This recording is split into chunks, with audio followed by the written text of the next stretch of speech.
За 5 месеци Хелсиншки направил контроли во 78 конфекции во општините од Истокот. Поднесени се 28 пријави за постојање индиции за неправилности и прекршување на работничките права. Од нив инспекцијата прекршување на правата на работниците утврдила во 2 случаја. Во 8 не се утврдени, а за 16 постапки се уште нема одговор. Ово го покажува последниот извештај на Хелсиншки комитет за следење на состојбата со правата на текстилните работници за периодот февруари-јуни. Контролите се вршени во Штип, Кочани, Пробиштип, Македонска Каменица, Крива Паланка, Пехчево, Делчево и Скопје и опфаќаат околу 3200 работници. Прекршувањата главно се однесуваат на пресметка на деновите за одмор, исплата на прекувремена работа и пресметка на нормиран учинок.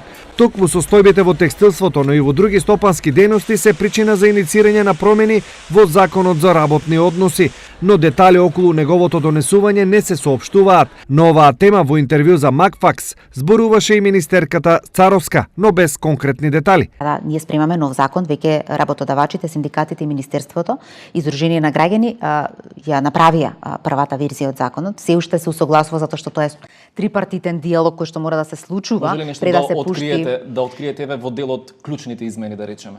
Па сега искрено не би дискутирала не би дискутирала во оваа фаза, знаете, затоа што е многу сензитивно кога синдикатите и работодавачите преговараат, а ние сме измеѓу, е најдобро да прво се усогласат, па после да излеземе со став, затоа што навистина и меѓународната организација за труд не следи колку добро социјалниот диалог го водиме и би сакала да овој пат покажеме дека со национален консензус ќе донесеме еден добар закон за работни односи. Колку новите измени на законот ќе бидат во функција на работниците ќе се знае по објавувањето на деталите.